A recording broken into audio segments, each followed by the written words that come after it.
Hey, I'm Geeky Pastimes, and this is going to be a controversial video because I wanted to talk about why there definitely is an anti-cheat in Warzone and why solving the cheating problem in Warzone isn't easy or necessarily even possible.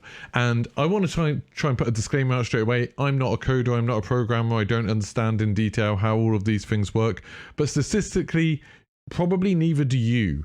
And you need to be a little bit honest with yourself here. I know there's like the nature of the internet is that everyone wants to pretend that they're an expert on absolutely everything they have an opinion on, but that's not the truth. And the people who work on this stuff, the people who create the anti-cheat, the people who are combating cheats, obviously it's in their best interest not to talk about what they do. It's in their best interest not to publicize how it works or what they do, because that just helps the people who make cheats. It doesn't help anyone else.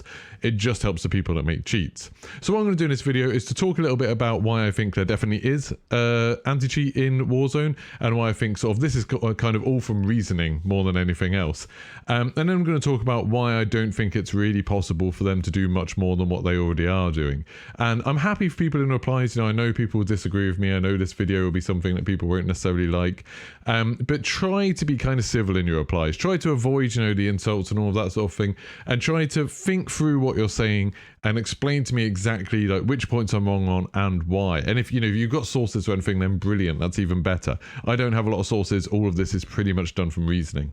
So first of all, the big thing that makes me think there's almost definitely some sort of anti-cheat in Warzone is that they've already talked about the fact they've banned over 600,000 accounts.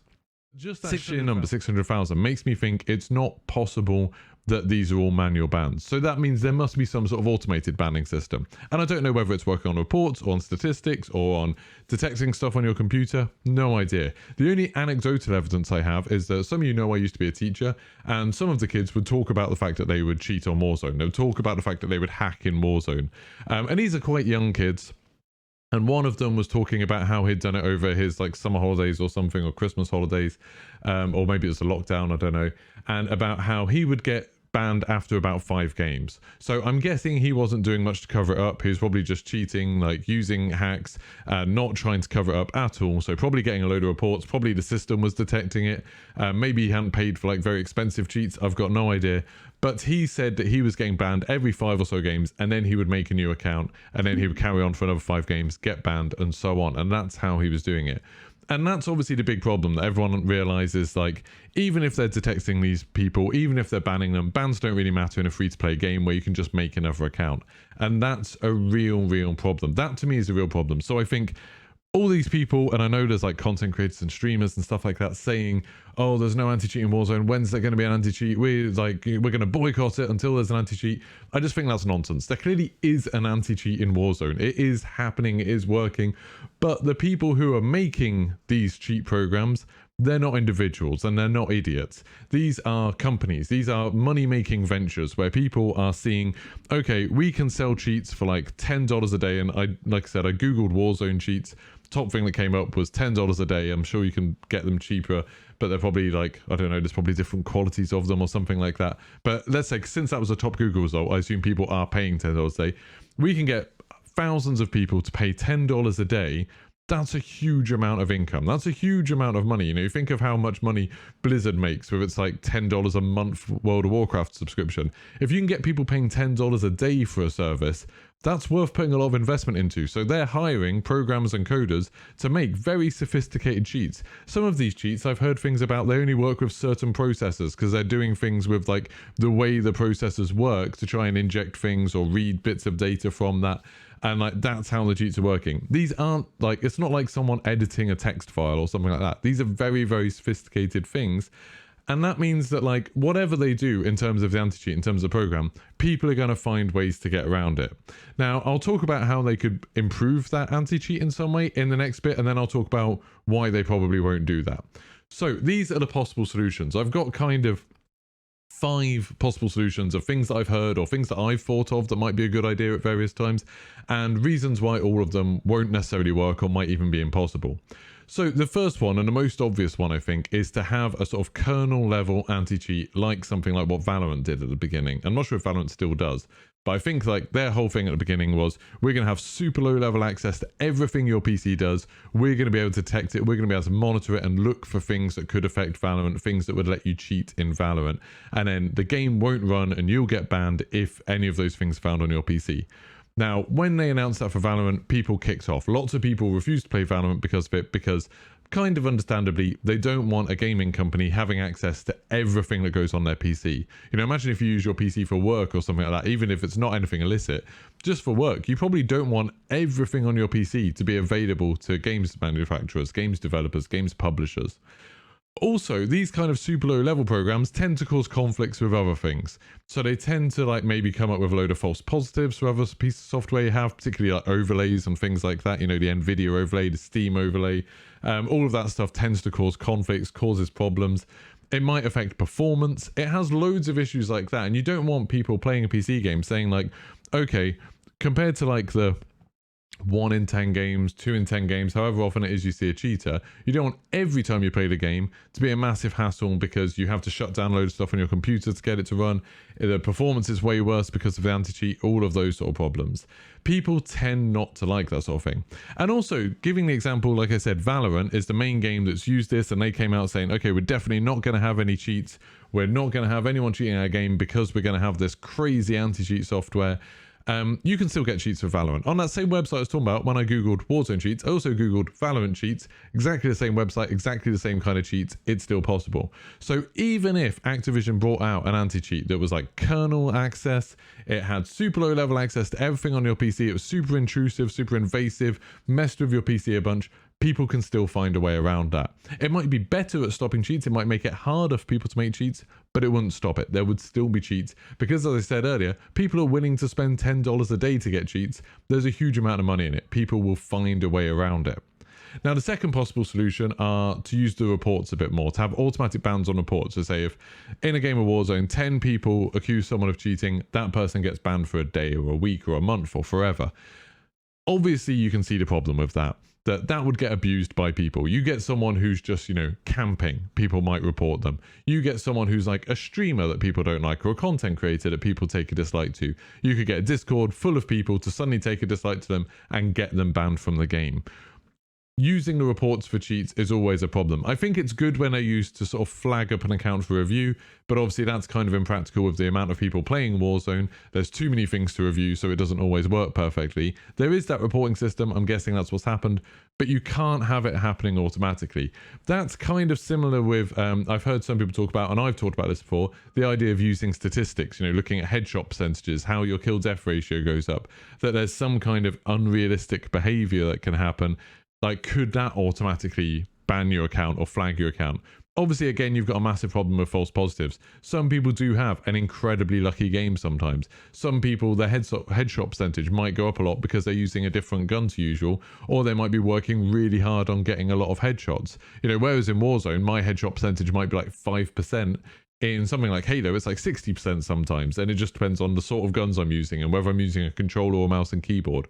So many different variables. So I think those things are flawed as well, that you can't rely on them, because the risk of getting a false positive and banning somebody who's not done anything wrong is a real problem.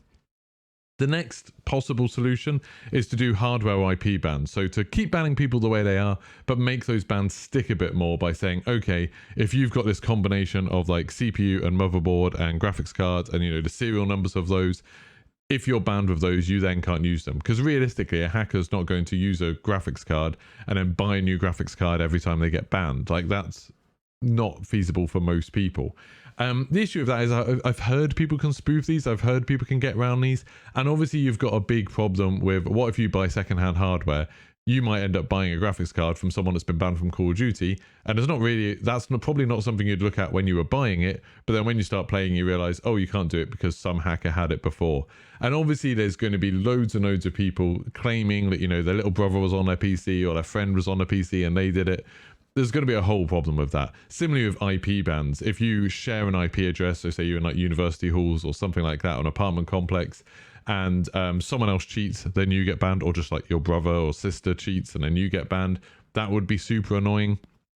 And obviously lots of people can get around them. People who are like dedicated cheaters can probably find a way to get around it. So it's more likely to affect innocent players than it is cheaters.